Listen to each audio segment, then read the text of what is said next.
السلام عليكم، معاكم عماد في جولة جديدة دردشة كده حوالين المواضيع الساعة. بس قبل ما اتكلم يا ريت تعمل اشتراك ولايك، اتمنى يعني ليس امرا ولكن فضلا عشان القناة تعرف تستمر، وانا كمان اعرف استمر وانتوا كمان تعرفوا تستمروا معايا.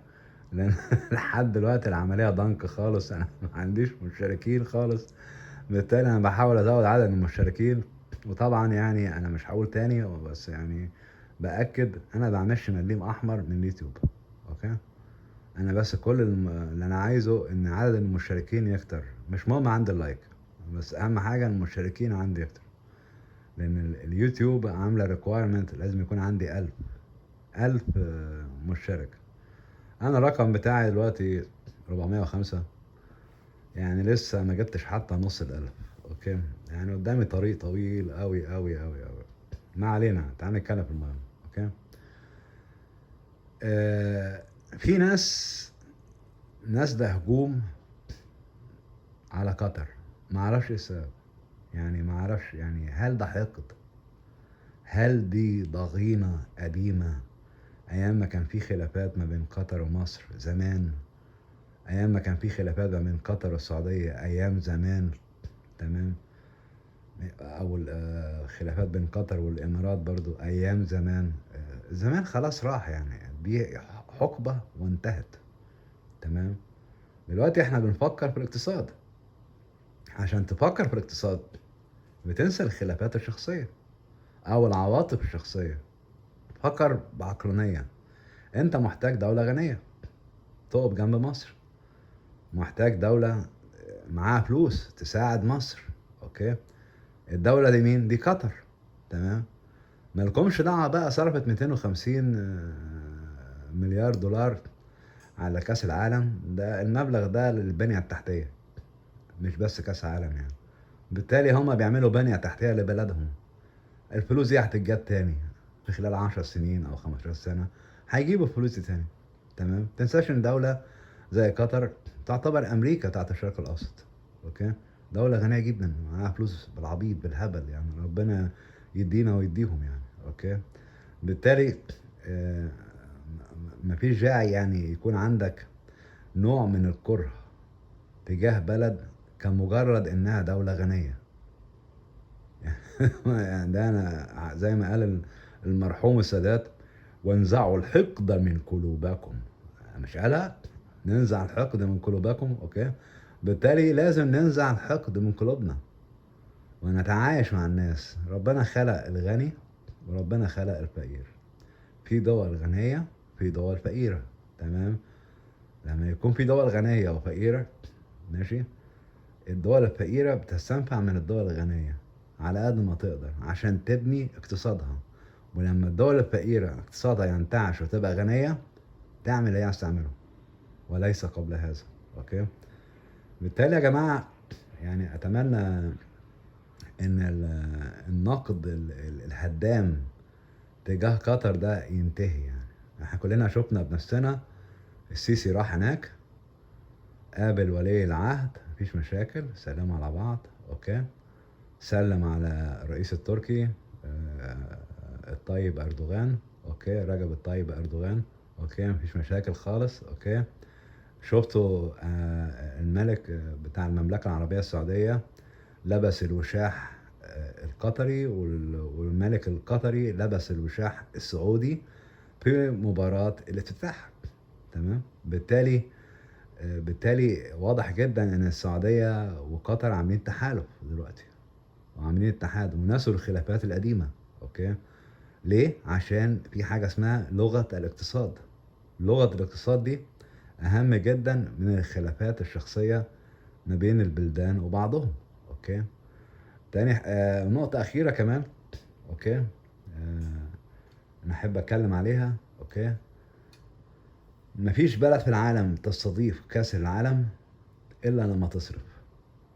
دي مش هتحصل يعني، ولا يعني لا يمكن تحصل يعني ان بلد تستضيف كاس العالم من غير ما تصرف. ما بالك بقى دولة زي قطر ما كانش عندها البنية التحتية الرياضية لاستضافة كاس العالم.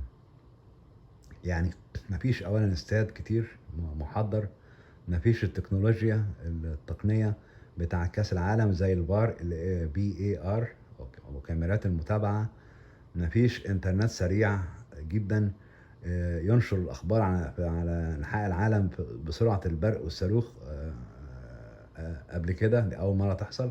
اوكي، بالتالي لازم يعملوا طرق، لازم يعملوا كباري، لازم يعملوا استاديوم، لازم يعملوا تكنولوجيا. الحاجات دي كلفت فلوس. ليه كلفت فلوس؟ لانها اول مرة تحصل عندهم. بسيطة قوي يعني. اوكي، لو الكلام ده موجود عندهم من زمان ما كانش قطر صرفت المصاريف البشعة دي. اوكي، يعني نفرض مثلا لو كأس العالم اتلعب في البرازيل، تمام، البرازيل عندها بنية تحتية جامدة، يعني عندهم فنادق في كل حتة، عندهم طرق، عندهم كباري، تمام، عندهم التكنولوجيا بتاعت الكاميرات والمراقبة، وعندهم كمان اللي هو كمان الانترنت بتاعهم كان عالي جدا في وقتها.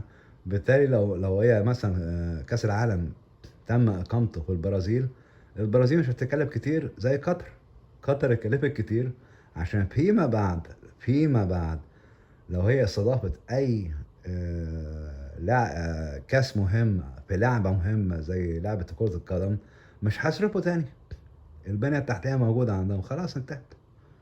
ممكن يعملوا الأولمبيك مثلا، واخد بالك يعملوا الأولمبيك، يستضيفوا الأولمبيك في قطر مثلا. اوكي، عندهم التجهيز دلوقتي تم خلاص. اوكي، إذا كان السعودية بتتحدث إنها عايزة تجيب بطولات النساء عندها، وعايزة تجيب كمان بطولة العالم لكرة القدم عندها. اوكي، يعني ما بالك، يعني السعودية بتقول كده، واخد بالك بيتمنوا هذا. اوكي، بالتالي ما دام انت عملت البنية التحتية، انت ممكن تستضيف اي حد. نفرض بقى انك انت عملت كأس العالم في مصر، ما كنتش هتصرف؟ اكيد كنت هتصرف طبعا. هتصرف كام؟ اولا البنية التحتية في مصر زبالة، ما فيش بنية تحتية خالص يعني. اوكي، سيبك انت من الهجس المدينة الإدارية والكلام ده كله، ده كلام كسكسي يعني. اوكي، انا بتكلم على بنية تحتية لملاعب مواصفات عالمية، تمام، وبيكون بكثرة، يعني بالاقل على الاقل 6 او 7، تمام. لازم يكون تنظيم للطرق والكباري بطرق معينة توصل للملاعب دي أو جنبيها، واخد بالك. لازم تقدم الحماية الأمنية لكأس العالم من جميع أنحاء العالم. يعني قطر لما عملت كأس العالم طلبوا الحماية منين؟ من أمريكا. تقريبا أمريكا بعتت 2000 جندي، تركيا بعتت 3200 جندي، أوروبا تعهدت بحراسة كأس العالم ضد أي عمل تخريبي أو أي حاجة زي كده، تمام. الناتو تعهد إن هو يحمي كأس العالم. بالتالي دي كلها مصاريف مش بلاش، يعني دي مصاريف تدفعها. يعني اوعى تكون فاكر الحاجات دي ببلاش يعني. هيجيبوا مثلا 3200 جندي من تركيا ببلاش، لا هيدفعوا حقهم. اوكي، برضه نفس الكلام برضه مع امريكا وغيره وغيره وغيره، تمام. بالتالي انت بتدفع حق التكاليف دي، تمام. دول ناس فور هاير. اوكي، تدفع هيجوا، ما تدفعش مش هيجوا. اوكي، تخيل بقى الملايين اللي دفعوها عشان يجيبوا الحمايه دي. تخيل بقى لو مصر عملت استضافه كاس العالم. انا لو مصر عملت استضافه كاس العالم هتصرف كام؟ انا اقسم برب العزه، يعني انا بقولها وانا مسؤول عن كلامي ده، لو مصر عملت استضافه كاس العالم هتصرف 500 مليار دولار. لان اصلا ال 250 مليار دولار اللي هي صرفتهم قطر على كاس العالم، قطر عندها اصلا بنية تحتية من الاول، ماشي اوكي، بس هم عايزين يصرفوا اكتر على البنية التحتية التانية بتاعت كرة القدم. دي بقى لعبة تانية خالص، شغلانة جديدة خالص. اوكي، بالتالي مصر هي اصلا ما عندهاش البنية التحتية من الاساس خالص نهائيا. نفرض بقى مصر هتستضيف كاس العالم، هيعملوا ايه؟ عشان يستضيفوا كاس العالم لازم يصرفوا مصاريف بشعة عشان يقووا البنية التحتية. بالتالي اللي بيتهم الازاز ما يرميش الناس بالطوب. اوكي، دي عملية طبيعية جدا ان قطر تصرف المصاريف دي كلها. وحاجة تانية كمان، انا برضو انتقدت قطر في حكاية لبس شارة الشواذ، لان اصلا لما واحد يلبس شارة دي حاجة شخصية ملهاش أي علاقة، دي كورة، يلبسها ما يلبسهاش يعني مش فاهم أنا، ما يلبس إن شاء الله، حتى يلبس لبس مرة، هو كير مان. أهم حاجة إن هو مش بيضرك، هيضرك في إيه يعني؟ ده مظهر شخصي هو حر فيه. تمام. وطلع كلامي صح. لغة الاقتصاد أهم حاجة، ولغة السياحة أهم حاجة. قطر أصدرت قرار المشجعين يلبسوا قوس قزح، تقريبا بورنيطة أو فانيلا، واخد بالك؟ قعدت أضحك لما سمحوا بالموضوع ده. طبعا ما هو كان من الأول يا ابني. ماشي، ما علينا يعني. بس قطر اللي يعجبني في قطر إنها دولة غير متعصبة، بتتعلم من أخطائها، وهم اتعلموا من أخطائهم يعني. أوكي، دي كانت حفوة من قطر، بس الحمد لله تداركوا هذه الغلطة وصلحوها يعني. أوكي. بالتالي كبروا دماغكم يا جماعة في موضوع المثالية والمثلية الموجودة في أوروبا بتاعت إنجلترا وألمانيا. إحنا جايين كورة، مش جايين مثلية. أوكي. واللي مش عاجبه ما يروحش. من الاخر كده، انت مش عاجبك ما تروحش، خليك في مكانك لو انت قرفان منهم الناس دول. خد بالك دي طباعهم، دي شخصيتهم، هم حرين.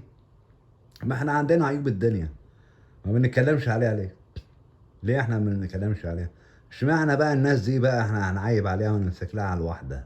واخد بالك بالتالي نكبر دماغنا يا جماعه، ونصلي على النبي، واللي ملوش نبي يصلي على النبي بتاعه. واخد بالك والسلام عليكم ورحمه الله وبركاته.